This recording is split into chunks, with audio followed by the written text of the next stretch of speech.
عظمت سیدہ بھی نویں امام نے مختلف انداز سے ہمیں بتائی. چنانچہ پہلی روایت، اور جہاں سے میں اپنے اس موضوع پہ آ جاؤں گا اور پھر وہاں سے مسائل پر.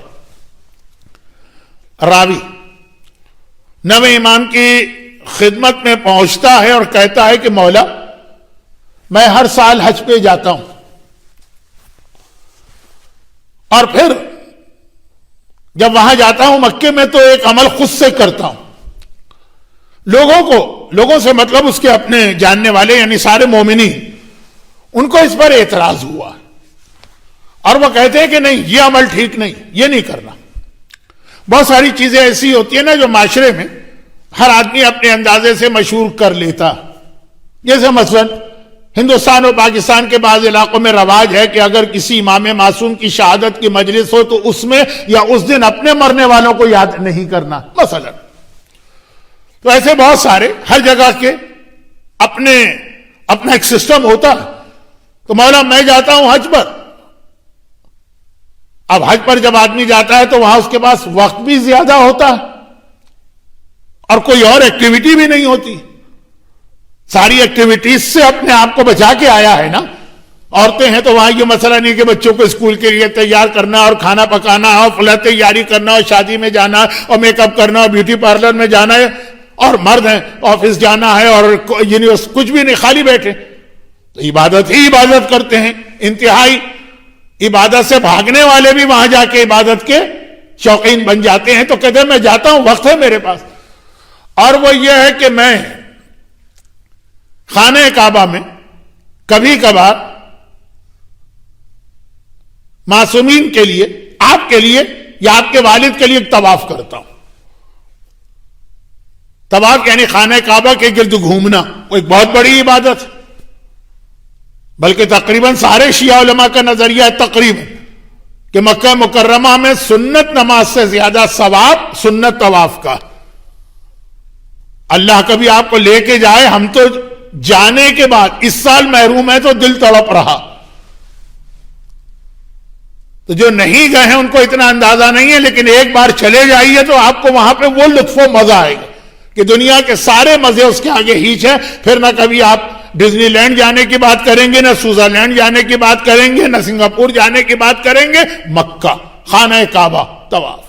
کیونکہ کل ہی آپ یا آج ہی چند گھنٹے پہلے عید دعو الارض منا کے بیٹھے. عید دعو الارض مکے کی عظمت کی عید. تو میں طواف کرتا ہوں آپ کے طرف سے یا آپ کے والد کی طرف سے. لوگوں نے کہا یہ کیا غضب کرتے ہو، امام معصوم کے لیے طواف کر رہے. تو مولا میں نے سوچا آپ ہی سے پوچھوں.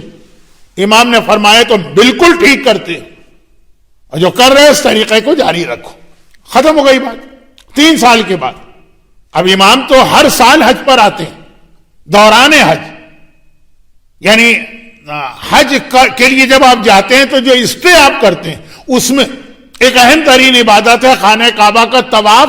یہ طواف جو حج کا حصہ نہیں ہوتا یہ آپ کسی کو بھی گفٹ کر سکتے ہیں. جیسے آپ قرآن پڑھتے ہیں، آپ نے کہا یہ میں نے پارا پڑھا اس کا ثواب فلاں کے لیے. جیسے آپ نماز وحشت قبر پڑھتے ہیں، آپ نے کہا اس کا ثواب فلاں کے لیے. جیسے آپ نے سورہ فاتحہ پڑھا، آپ نے کہا اس کا ثواب فلاں کے لیے. لیکن اب آپ بتائیے کہ اگر ہمارے یہاں کوئی یہ اعلان کرے کہ ایک سورہ فاتحہ پڑھیے آپ چھٹے امام کے لیے، تو دل تو قبول نہیں کرے گا نا، دماغ تو قبول نہیں کرے گا نا.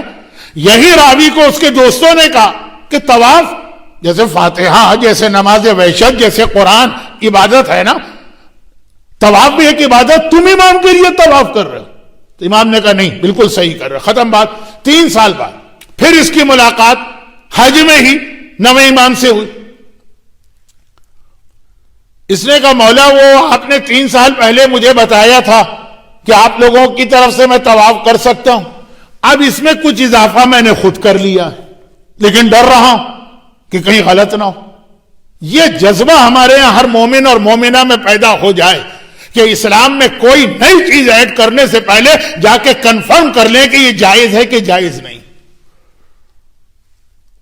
یہ آج سب سے بڑا پرابلم یہی ہے کہ ہر آدمی جو اس کے دل میں آتا ہے اس کو اسلام سمجھ کے اسلام میں ایڈ کرتا چلا جاتا.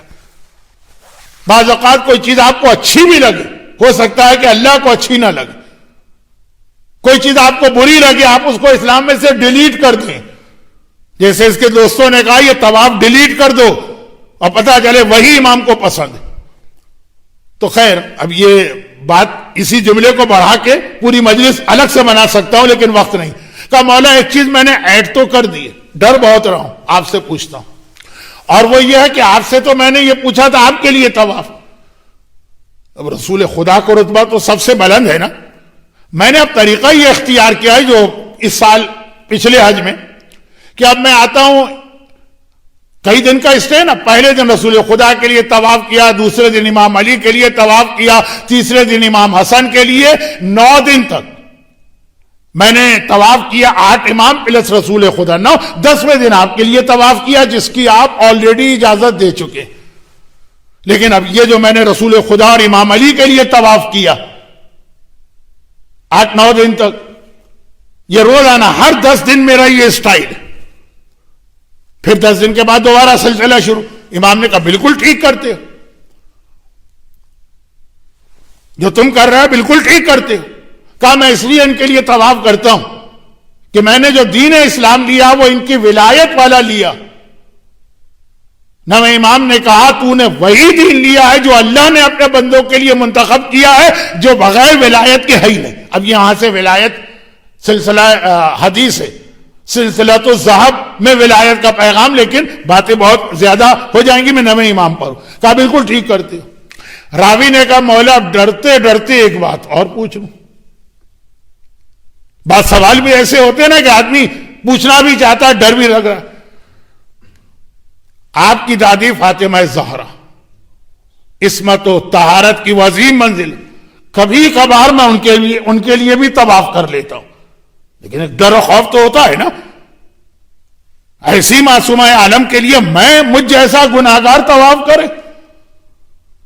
امام نے کہا ان کے لیے تو روز طواف کیا کرو، اور پھر ایک عجیب جملہ کہا کہ جو باقی تم نے عمل بتائے نا، اس سب سے زیادہ افضل عمل یہ ہے کہ میری دادی فاطمہ کے لیے یہ عبادت کرتے رہو، جس میں امام علی بھی آ گئے، رسول خدا بھی آ گئے۔ کہا یہ جتنا عمل تم کرتے ان سب سے زیادہ میری دادی فاطمہ زہرا وہ حق رکھتی ہیں، اور یہ ان سب سے بڑی عبادت یہ ہوگی۔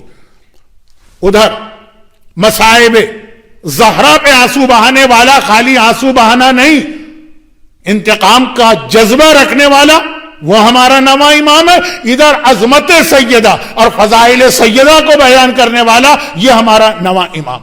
لیکن مصائب سیدہ کے حوالے سے ایک جملہ میں اس لیے کہہ دوں کہ آخر مجلس میں تھوڑا سا اس کو آگے بڑھانا ہے، تو بات ابھی آپ کے سامنے تمہید یہاں پہ آ جائے۔ نویں امام نے فرمایا میرا دل چاہتا کہ اپنی دادی پہ ظلم کرنے والوں سے انتقام لوں، انہیں ان کی قبروں سے نکالوں، قبروں سے نکال کے سزا دے کے سمندر میں غرق کر دوں، لیکن پھر یہ انتقام لیا کیوں نہیں؟ کیا نویں امام معاذ اللہ طاقت نہیں رکھتے؟ کیا جو امام زمانہ انتقام لیں گے وہی ساری طاقتیں نویں امام کے پاس نہیں تھی؟ جذبہ ظاہر کیا لیکن انتقام نہیں لیا، بتا دیا کہ ہمارے یہاں کوئی قدم بھی اپنی مرضی سے نہیں اٹھانا، جب پروردگار عالم کا حکم ہوگا تب یہ انتقام لیا جائے گا۔ تڑپ رہا ہوں لیکن اپنی مرضی نہیں چلا رہا ہوں۔ امام معصوم، میں کہتا ہوں کہ اپنی دادی فاطمہ کے ظالموں سے بدلہ لینا، اس سے بڑی عبادت کوئی نہیں ہو سکتی، کہ اس میں بھی امام فرما رہے ہیں کہ ہم تڑپ رہے ہیں لیکن خاموش، کہ وہ اللہ نے رکھا ہے۔ آخری امام کے لیے جملہ ذہن میں رکھیے گا، مصائب سیدہ پر، توہین سیدہ پر، اہانت سیدہ پہ تو اپنے والے، لیکن اپنے آپ کو کنٹرول کرنا ہے چاہے کنٹرول نہ ہو۔